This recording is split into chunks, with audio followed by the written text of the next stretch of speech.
শুনিছে না তরুরি পসাই শুনা না অমানি না মান দেন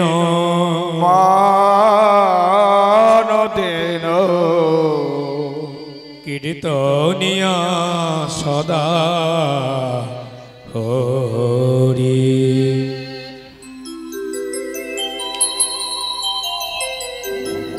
জয় নিতাই, জয় গৌর, জয় রাধেশ্যাম। সমবেত শ্রী চৈতন্য রসপানকারী সজ্জনবৃন্দ ও আমার ভক্তিমতী মাতৃবৃন্দের শ্রীচরণে জানাই কোটি কোটি দণ্ডবৎ প্রণাম। সুদূর প্রত্যাশিত আশা নিয়ে শ্রী চৈতন্য রসসম্যে অবগাহন করিয়া হৃদয়ে পাপ তাপ রাশিগুলোকে বিসর্জন দেওয়ার সংকল্প লইয়া আজি মধুর বৃন্দাবনে উপস্থিত হইয়াছেন মুক্তির আকাশায়। তাই সকল গৌর অনুরাগী, সকল কৃষ্ণ অনুরাগী, সকল ভক্তের শ্রীচরণে জানাই আমার কোটি কোটি দণ্ডবৎ প্রণাম। সমবেত হয়েছেন ভক্তমণ্ডলী, ভক্তিমতী মায়েরা। প্রথমত আমি আপনাদের চরণ প্রান্তে জানাই, মায়েরা হরিবাসরে বসে কেউ কথা বলবেন না, কারণ ওই কথাটা যখন আমার কানে ভেসে আসবে তখন ভজনে ত্রুটি হবে,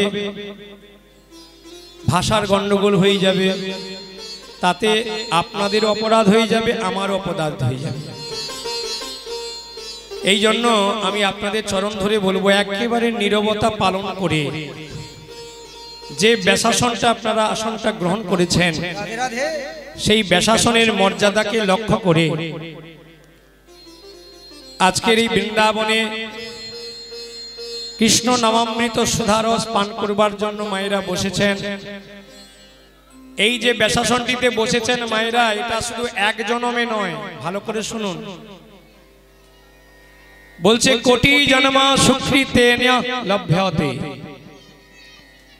কোটি কোটি জনমের সুকৃতির সঞ্চিত ধন এই ভগবানের নাম শ্রবণ করা। এই পৃথিবীতে লক্ষ লক্ষ কোটি কোটি মানুষ আছে, কিন্তু মায়েরা বলুন তো, সবাই এই হরিবাসরে এসে ধুলার মধ্যে ঘন্টার পর ঘন্টা বসে থাকতে পারে না। কারণ এগুলো হচ্ছে পূর্ব জন্মাঞ্জিত ধন, এক জন্মে নয়, দুই জন্মে নয়, লক্ষ লক্ষ বছর ধরে আমরা জন্ম নিয়েছিলাম। তাই বৈষ্ণব দর্শন শাস্ত্র বলছেন কোটি জন্ম সুকৃতেন লভ্যতে। অনেকে দেখবেন রাস্তায় একটুখানি কীর্তন শুনে ঘুরতে ঘুরতে গ্রাহক দেখলো, একটুখানি চারিদিকে লোকজন দেখলো, প্রসাদ খেলো, চলে গেল, সেটাও এক ভক্ত। এই যে প্রসাদ পেতে পেতে তার একদিন না একদিন ইচ্ছে যাবে, এটাও সেবা হয়ে যাচ্ছে। তবে হরিবাসরে মায়েরা যে বসেছেন এই ব্যাসাসনটা, যেখানে এই কীর্তনের আদি গুরু, যে শ্রবণং কীর্তনং শরণং বন্দনং পাদ সেবনং অর্চনং দাস্য সাক্ষ্য আত্মনিবেদন। আগে জানতে হবে মায়েরা, আমরা যে ঘন্টার পর ঘন্টা মশার কামড়, গরম, আমরা বসে ভগবানের নাম শ্রবণ করব কেন? কি লাভ? এটা হচ্ছে সবচেয়ে বড় জিনিস মায়েরা। এখানে মহাপ্রভু প্রমাণ করেছেন, মহাপ্রভু জগৎকে শিক্ষা দিয়েছেন। বলছেন কেউ যদি আমার জন্য 3 ঘন্টা সময় ব্যয় করে, আমি তার জন্য 10 গুণ মানে 10 দিনে 30 ঘন্টা সময় দেই। কেউ যদি আমার জন্য 1 টাকা ব্যয় করে, আমি তার জন্য 10 টাকা ব্যাংকে জমা করে দিই। আর কেউ যদি আমার জন্য 1 পা বাড়িয়ে আসে, আমি তার জন্য 10 পা বাড়িয়ে যাই। এর ভুরি ভুরি প্রমাণ আছে মায়েরা। এই জন্য আজকের যেখানে আপনারা বসেছেন মা, এই যে প্রথমে ভজনের সবচেয়ে সহজ হলো শ্রবণ, তারপরে হলো কীর্তন। আগে কিন্তু কীর্তন নয়। আপনারা যদি না শুনেন মা, কীর্তন আমি গেয়ে যাব, তাতে কোনো ফল হবে না। আমার ফল হবে না, আপনাদেরও তো হবে না।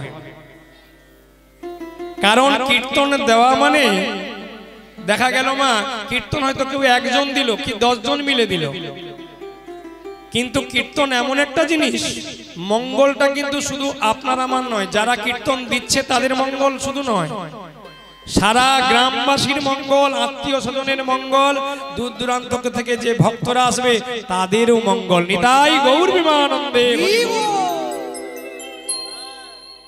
এই জন্য একটা জিনিস কি মায়েরা, আমরা সংসারে 365 দিন বাস করি, সেই 365 দিন আমরা ভগবানকে সঠিকভাবে মন প্রাণ দিয়ে ভালোবাসতে পারি না, সময়টা দিতে পারি না, এক মন দিতে পারি না। এই জন্য হরিবাসরটা তৈরি করা হয়েছে। কিন্তু এটা নয় যে হরিবাসর তৈরি হয়েছে বলে আপনারা ভগবানকে দেখতে পাবেন আর আমরা কীর্তনে আমরা ভগবানকে দেখতে পাবো, তা নয়। বলে তাহলে এত গান বাজনা, এত লাইট মাইক খরচা, এত খাওয়া দাওয়ার ব্যবস্থা কেন? না, এটা হচ্ছে ভগবানকে তিনি আমাদের জন্ম দিয়েছেন তার কৃতজ্ঞতা জানানো, মানে তার সেবা দেওয়া।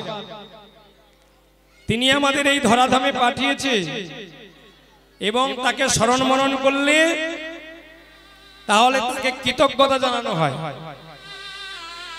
এই যে 3 ঘন্টা বসে কীর্তন শুনবেন মা, তাহলে ভগবানের সেবা হয়ে যাচ্ছে। এই 3 ঘন্টা আপনি ঘরে বসে সেবা দিতে পারবেন? পারবেন না। কেন বলুন তো? কোন রকম মন্দিরে যদি ঢুকে পড়েন মা, পেছনে দেখবেন নাতি নাতিরা ছুটে এসে, ও ঠাকুমা আগে আমাকে 10 টাকা দিয়ে যাও।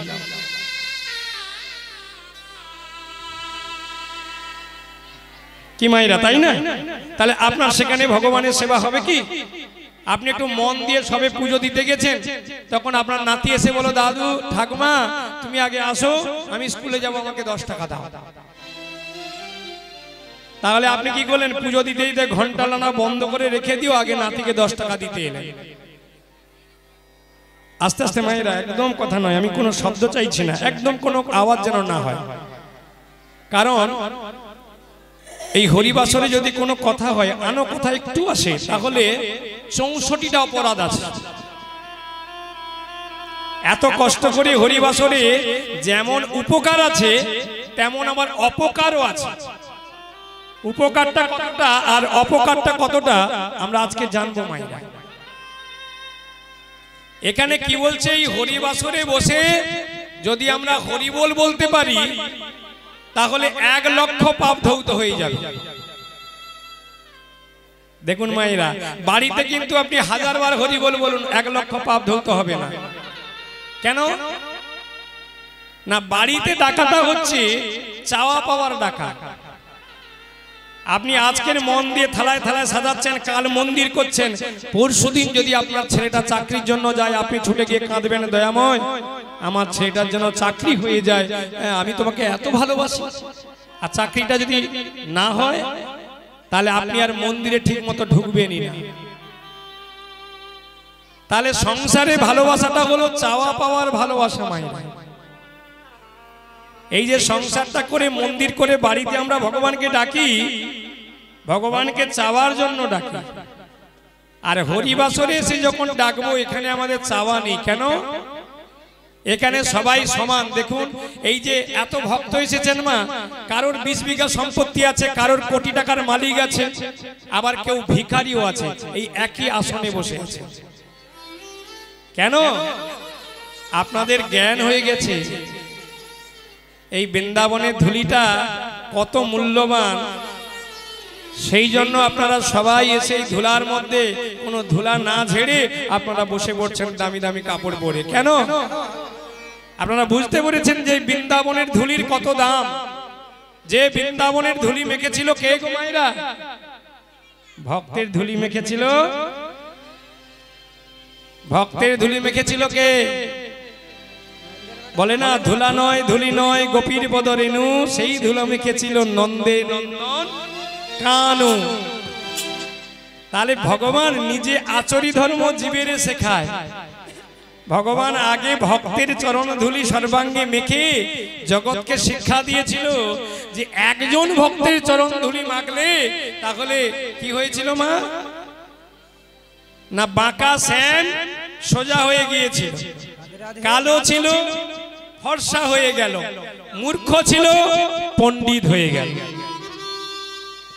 তাহলে ভক্ত ধুলিতে এত উপকার, একজন ভক্ত সামান্য। তাই ভগবান জগৎকে শিক্ষা দিলেন একজন ভক্তের চরণ ধুলি মাখলে যদি এত উপকার হয়, তাহলে অনন্ত কোটি ব্রহ্মাণ্ডের চরণ ধুলি ভক্তের চরণ ধুলি মাখলে তাহলে আরো কি না হবে। তাই গৌর প্রেমানন্দে হরি বল হরি বল। ও গো আমি হরি বলবো, আমি হরি বলবো, আর মদন মোহন হেরব গো। আমি হরি বলবো, রাধা মদন মোহন হেরবো গো। আমি হরি বলবো। ওগো সেই পথে যাব গাইব গো। এইভাবে ব্রজের পথে,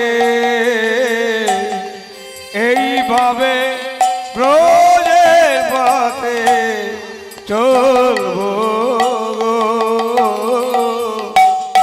আমি হরি বলবো, রাধা মদন মোহন হেরবো গো। আমি হরি বলবো। ভক্তমণ্ডলী ভক্তিমতী মায়েরা, তাহলে আমাদের চলতে হবে কেমন করে? মায়েরা এখানে কি বললেন যে হরিনাম সংকীর্তন শ্রবণ করলে আমাদের 1 লক্ষ পাপ ধৌত হয়ে যায়। তাহলে হরিবাসরে বসে কি হয়? 2টি বাহু তুললে ঘৃণা লজ্জা ভয় 3টি চলে যায়। ঘৃণা লজ্জা ভয় থাকলে 3 থাকতে 9। তাহলে এই 3টি চলে গেলে এবারে কি আসবে? আপনার ঘৃণা লজ্জা ভয় চলে গেল, এবার হরি বল বলতে হবে। তাহলে 2টি বাহু তুললেন, ঘৃণা লজ্জা ভয় চলে গেল। হরি বললে কি হবে? হ অক্ষরে হয় দাপরের লীলা, রি অক্ষরে হয় ব্রজগোপীর মন যে হরিলা, বৌ অক্ষরে হয় বাহুবর্ণ রাধারানীর বাহুবল, আর ল অক্ষরে হয় লবঙ্গ মঞ্জুরি যার নাম। আর হরি বলে বলিলে হয় রাধা কৃষ্ণে 1 লক্ষ না। রাধা কৃষ্ণ